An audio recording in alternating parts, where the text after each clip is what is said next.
ብቻ ይሄ ሁሉ ተወዳዳሪ ነው። ይሄን እምላችሁ ይሄ ሁሉ ተወዳዳሪ ነው። ከዚህ ሁሉ ሰው ተመርጠን ልንወጣ የምንችለው አጉልቶ የሚያሳየን ነገር ሲኖር ነው እና ማለት ሁሉም ሰው ብቁ ነው። ሁሉም ሰው ጎበዝ ነው። ምክንያቱም ሁሉም ሰው ከሀገሩ አሸንፎ ክራውን ተደርጎ የመጣ ህዝብ ነው ያለው። እዛ መድረክ ላይ ወጥተሽ ስለ ታሪክ ስትናገሪ ያንቺ ታሪክሽን ስትናገሪ እያለቀሱ የነበሩት ኢትዮጵያውያን ብቻ አይደሉም። አይቻቸዋለሁ። ስፓኒሾች ነበሩ፣ ከሌላ ዓለም ክፍል የመጡ ሰዎች አሉ፣ ሴቶች አሉ። እነዚህ ሴቶች እያለቀሱ ነበረ። አይ ቦታው ለምን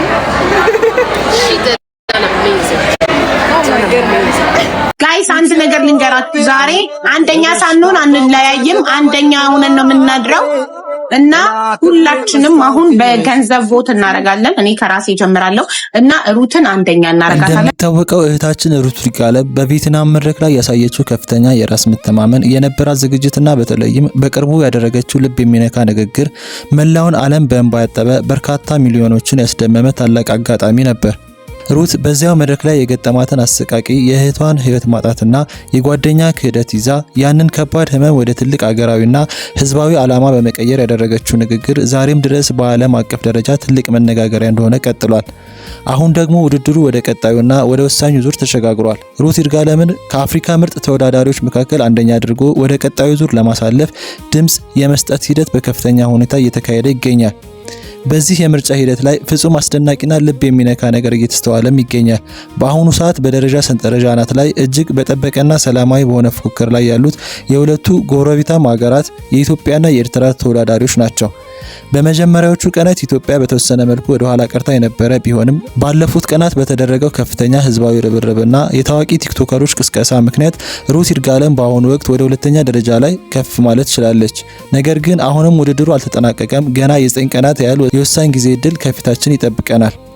የኤርትራ ተወዳዳሪ ደጋፊዎችና ወጣቶች የሚያደርጉት ተሳትፎና የድምጽ አሰጣጥ ፍጥነት እጅግ የሚያስገርም ነው። በቁጥር አነስተኛ ቢሆኑም ያላቸው አንድነትና ቅልጥፍና ከፍተኛ በመሆኑ ኢትዮጵያውያን አንድ እርምጃ በተጠጉ ቁጥር እጥፍ ያህል እየራቁ ይገኛሉ። ሆኖም ግን ይህ ፉክክር ሙሉ በሙሉ በፍቅር በሰላምና በአንድነት የተሞላ የአፍሪካውያን ወንድማማችነትን ማሳያ ነው።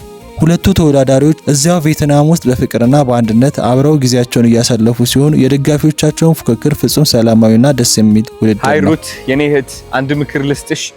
ይህ ቪዲዮ ያየሽው እንደሆነ እርግጠኛ ነኝ ሜቢ ማታ ብቻሽን እየተጨናነቅሽ ማንም ሰው ሳያይሽ በብዙ እያለፍሽ እንደሆነ አውቃለሁ። እኔ ልንገርሽ ይገባኛል። በጣም ብዙ ሴቶች ካጠገብሽ ናቸው። አሁን በጣም ብዙ ወንዶች ካጠገብሽ ናቸው። ብዙ ሰው ጠንካራ ነሽ፣ ብርቱ ነሽ እያለሽ ነው። ግን ለየት ባለ መልኩ አንዴ ላወራሽ ፈልጋለሁ በዚህ ቪዲዮ ማለት ነው። እሺ ስሚ፣ አንቺ እንድታቂው የምፈልገው ሁለተኛም ሁኚ፣ ሶስተኛም ሁኚ፣ አራተኛም ሁኚ አንቺ ከዚህ አዋርድ በላይ እንደሆንሽ ማወቅ አለብሽ። የነሱ ዋንጫ ልታሸንፊ እኮ ትችያለሽ፣ ወይም ደግሞ ልትሸነፊ ትችያለሽ። አንቺ ግን ከዚህ ዋንጫ በላይ እግዚአብሔር ትልቅ ዋንጫ ሰጥቶሻል። አንድ ታሪክ ልንገርሽ። አንዲት ወርቅ ነበረች። እቺ ወርቅ እንግዲህ ወደ እሳት ስትገባ እንደምትቃጠል ታውቀዋለች። እንደውም ገብታ ተቃጥላለች። ለምን እየተቃጠለች እንደሆነ ግን አይገባትም። እግዚአብሔር ብቻ ነው የሚያውቀው። እቺ ወርቅ ከዛ እግዚአብሔር ምን ብላ ጠየቀችው? እግዚአብሔር ሆይ ለምንድን ነው የምታቃጥለኝ? ይህ እሳት እኮ በጣም እያቃጠለኝ ነው። ትርጉሙ ምንድነው? አልገባኝም እኔ ብላ ጠየቀችው። እግዚአብሔር ደግሞ ዝም አለ፣ ተቃጥላ እስከምትጨርስ ማለት ነው። ከዛ ትልቁ ስቃይ ያጋጠማትና ከዛ በእሳቱ አለፈች። ከእሳቱ አልፋ ስትወጣ ግን ራሷን ስትመለከተው እቺ ወርቅ በብዙ ሰው ተፈላጊ ሆነች። በጣም ጠንካራ ሆነች። የሷ ቫልዩ በጣም ከፍ አለ። የዛኔ ገባት እግዚአብሔር የፈተናት ለካስ ለምክንያት ነው። እግዚአብሔር የፈተናት ለካስ እግዚአብሔርና እግዚአብሔር ያወቀው ትልቅ ዋንጫ ስላላት ነው። ስሚ ልንገርሽ፣ ያንቺ ትልቁ ፈተና ህይወትሽ ላይ ያጋጠመሽ ነገር ነው። ህይወትሽ ላይ ያጋጠመሽ ነገር እውነቴን ነው የምልሽ እኔ መረዳት አልችልም። because እኔ አልገጠመኝም። እኔ ተረዳሽኝ? በጣም ከባድ ነው። እንደ አንድ አዶናይ በብዙ ፈተና አልፍ ያለው እንዳንቺ ግን እግዚአብሔርን እኔ አልተፈተንኩም። ተፈትኝም ለራሱ ለማለፍ ያስፈራኛል። ብዙ ሰው የሚፈራውን ነገር ነው አንቺ ያጋጠመሽ? ኢትዮጵያውያን ደግሞ ተስፋ መቁረጥን አያውቁም። ሩት ይርጋለምን ወደ አንደኝነት ደረጃ ለማውጣት በአሁኑ ወቅት ታዋቂ የቲክቶክና የማህበራዊ ሚዲያ አንቀሳቃሾች በቲክቶክ ላይቭ ገብተው አደራዳሪና አስተባባሪ በመሆን ሌት ከቀን እየሰሩ ይገኛሉ። በተለይም አዶናይ፣ ጆን ዳንኤል፣ በውጭ ሀገር የምትገኘው ሀቢባና ሌሎችም በርካታ ታዋቂ የሶሻል ሚዲያ አክቲቪስቶች ህዝቡን በማስተባበር የድምጽ መስጠት ሂደቱን በከፍተኛ ደረጃ እያፋጠኑት ይገኛሉ። ከዛ ተነስተሽ ከሀገር ወጥተሽ ሌላ ሀገር ውስጥ ሄደሽ ከማታውቂያቸው ተወዳዳሪዎች ሰዎች ጋር ሆነሽ ፈገግ እያልሽ መድረክ ላይ እየወጣሽ ታሪክን እየተናገርሽ ለዓላማሽ ስትቆሚ ምን ያህል ሴቶች እያዳንሽ እንደሆነ ይገባሻል። አንቺ የዚህ መድረክ ዋንጫ አይደለም የሚገባሽ፣ የሚስ ወርልድ ዋንጫ አይደለም የሚገባሽ። እግዚአብሔር የሸለመሽ ዋንጫ አለ ኦሬዲ። ከዚህ ዋንጫ በላይ ነሽ፣ ከዚህ አዋርድ በላይ ነሽ። እውነቴን ነው የምልሽ።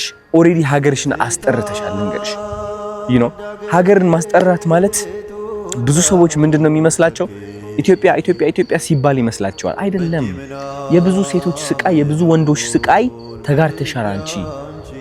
እዛ መድረክ ላይ የወጣሽ ቀን ታሪክ ሰራሽ፣ አሸነፍሽ፣ በቃ ዋንጫ ተሸለምሽ። ኦሬዲ ትልቅ ጥንካሬ ነው እወቂው። ምንም ያህል ብዙ ሰው ቢያበረታታሽ መጨረሻ ላይ እንደምታለቅሽና በብዙ ስቃይ እንደምታልፊ አውቀዋለሁ። የተናገርኩሽ ነገር ልብሽ ውስጥ ያለው ስቃይ እንደማያሻሽለው አውቃለሁ። ግን ደግሞ ይህ ስቃይ አንቺ ወደ ወርቅ ከወርቅም በላይ እየቀየረሽ እንደሆነም እንዲገባሽ እፈልጋለሁ። ብዙ ሴቶች አሉ በማይታመንና በከባድ የሆነ ነገር እያለፉም የሚገኙ። አንቺ ከዛ ስቃይ ተነስተሽ እዚህ መድረክ ላይ መቆምሽ ለነሱ ምን ያህል ምሳሌ እየሆንሽ እንደሆነ ታውቂዋለሽ። ግን ይገባሻል። ያንቺ ስቃይ ለምክንያት እንደሆነ እወቂ። አንቺ ተሰቃይተሽ በሺዎችና በሚሊዮኖች ሴቶች እየዳኑ ነው። ብዙ ወንዶችም እየዳኑ ነው። ይሄ ከሴት ከጾታ ያለፈ ነገር ነው። ከብሔር፣ ከፖለቲካ፣ ከቋንቋ፣ ከቀለም፣ ከደም ምናምን ያለፈ ነው። እዛ መድረክ ላይ ወጥተሽ ስለ ታሪክ ስትናገሪ፣ ያንቺ ታሪክሽን ስትናገሪ እያለቀሱ የነበሩት ኢትዮጵያውያን ብቻ አይደሉም። አይቻቸዋለሁ። ስፓኒሾች ነበሩ፣ ከሌላ ዓለም ክፍል የመጡ ሰዎች አሉ፣ ሴቶች አሉ። እነዚህ ሴቶች እያለቀሱ ነበረ። ምን ሆኖ ነው ያለቀሱት? ቋንቋ አይገድበውም ያንቺ ስቃይ። ልንገርሽ፣ ያንቺ በረከት ቋንቋ ድንበር አያቆመውም። እወቂው። በፈተናሽ ልክ እግዚአብሔር ሰጥቶሻል፣ ተሰጥተሻል። እሺ፣ ብርታትሽ ትልቅ ነው፣ በረከትሽም ትልቅ ነው። በፈተናችን ልክ 10 እጥፍ 100 እጥፍ ነው የምንባረከው። ልንገርሽ፣ እህትሽም እየኮራችብሽ ነው። እግዚአብሔርን እህትሽ እየኮራችብሽ ነው ከምታስቢው በላይ። እኔ ውስጤ ይሰማኛል። ይህ ውስጥህን አይተህ ፊልም የምታደርገው ነገር ነው። እያረግሽ ያለሽው ነገር የጀግንነት ነገር ነው። ልንገርሽ፣ ጀግና አዋርዱ እንዳያጨናንቅሽ። ቮት ያርጉሽ አያርጉሽ አንቺ ጉዳይ አይደለም። ልንገርሽ፣ ጀግንነትሽ ራሱ እየተናገረልሽ ይገኛል። አዶናይ ቮት አርጓት ብሎ ቪዲዮ ሰራልሽ። ያቺኛዋ ቮት አርጓት ብላ ቪዲዮ ሰሩልሽ። who cares? you've already won። አሸንፈሻል። ኦሬዲ በቃ አሸንፈሻል። ጨራርሰሻል። ዋንጫሽን ተረክበሻል። like literally ተቀብለሽዋል። ክራውን እግዚአብሔር ሰጥቶሻል። የመድረክ ክራውን ምንም አያደርግልሽም። ልንገርሻ፣ እንደውም መድረክሽ ላይ ወደዛ መድረክ ላይ መውጣትሽ አሸንፊያለሁ ማለት አለብሽ። በቃ ያቺ የውስጥ አሸናፊነት ስትመጣ ደግሞ ታይዋለሽ። ማታሸንፊው ነገር የለም። ሁሉ ነገር ታሸንፊዋለሽ። የኔ እናት በርቺ እሺ። ህዝቡ ለሩት ይርጋለም እንደዚህ በአንድ ልብ ሆ ብሎ የተነሳውም ዝም ብሎ አይደለም። ሩት ያሳለፈችውን ከባድና አስከፊ የህይወት ፈተና መናገሯ እንደተጠበቀ ሆኖ ከጀርባዋ ያለው እውነተኛ ስብዕናዋ እጅግ የሚያስቀናና የሚያስደንቅ ነው። ሩት በቤተክርስቲያን ስርዓት የታነጸች፣ አምላኳን የምትፈራ፣ ታላላቆችንና ሰውን አክባሪ ሴት ናት። በቤተሰቦቿ በማህበረሰቡና በጎረቤቶቿ ዘንድ በትህትናዋና በቅንነቷ እጅግ የተወደደች ናት። በቅርቡ በነበሩት የቲክቶክ ላይቭ ስርጭት ላይ እንኳን በስክሪን ላይ ብቅ ስትል ያሳየችው አክብሮት፣ ትህትናና ምስጋና የብዙዎችን ልብ ነክቷል። በመሆኑም ይህ ህዝባዊ ድጋፍ የትህትናዋና የእውነተኛ ማንነቷ ምላሽ ነው። ሩት ይህ ድል በእውነት ይገባታል። ባባ ሰላም ነው? ደህና ነህ? እግዚአብሔር ይመስገን። ነው አለው ባባ። የት ሆነህ ነው? ወክ እያደረክ ነው? አሁን ከይፍተን እየወጣ ስማኝማ፣ ላይቭ ነው ያለሁትና ማለት ነው ላይቭ ነው ያለሁትና በጣም ብዙ ሰው እያገዘኝ ነው፣ እያበረታታኝ ነው፣ የጻፉልኝ ነው፣ ቮት እያደረጉ ነውና ቴንክ ዩ እንድትልልኝ ብዬ ነው።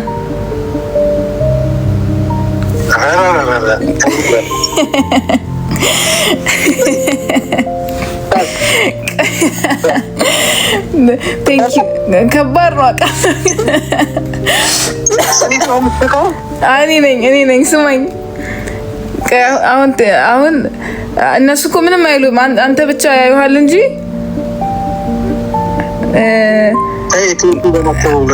አትፈር። እሺ በድምጽ ብቻ ከፈለክ ቴንኪው በልል ስለምታግዙልኝ ልጄን አመሰግናለሁ በላቸው። ለማን ላይቭ እያየሁ ነው። ቆይ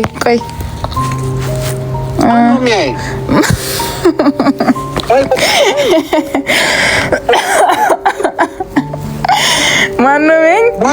ላይቭ ነኝ፣ ቲክቶክ ላይቭ ላይ ነኝ። ቆይ ቲክቶክ ላይቭ ላይ ነኝ። ስማ ባባ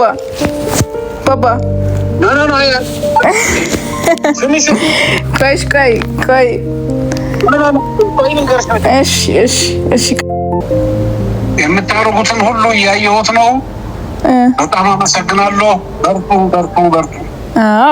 እናመሰግናለን። ተመልካቾቻችን ይህንን ድል እንደምናሳካውና ሩት ወደ አንደኝነት ደረጃ እንደምናወጣት ምንም አይነት ጥርጥር የለንም። ነገር ግን የእያንዳንዳችን ድምጽ ወሳኝ ነው። ወደ ስልካችሁ በመሄድ ዋንዞን የተሰኘውን መተግበሪያ ያወርዱ። በመተግበሪያ ውስጥ የሚስ ወርልድ 2026 የአፍሪካ ተወዳዳሪዎች ዝርዝር ውስጥ ይግቡ። የኢትዮጵያውያን ተወካይ የሆነችውን ሩት ይርጋለምን በመምረጥ ነፃ ድምጻችሁን ይስጡ።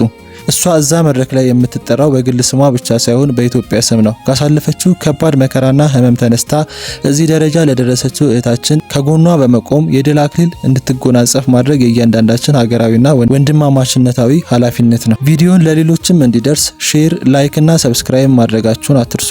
ድል ለተወካያችን ሩት ይርጋለም።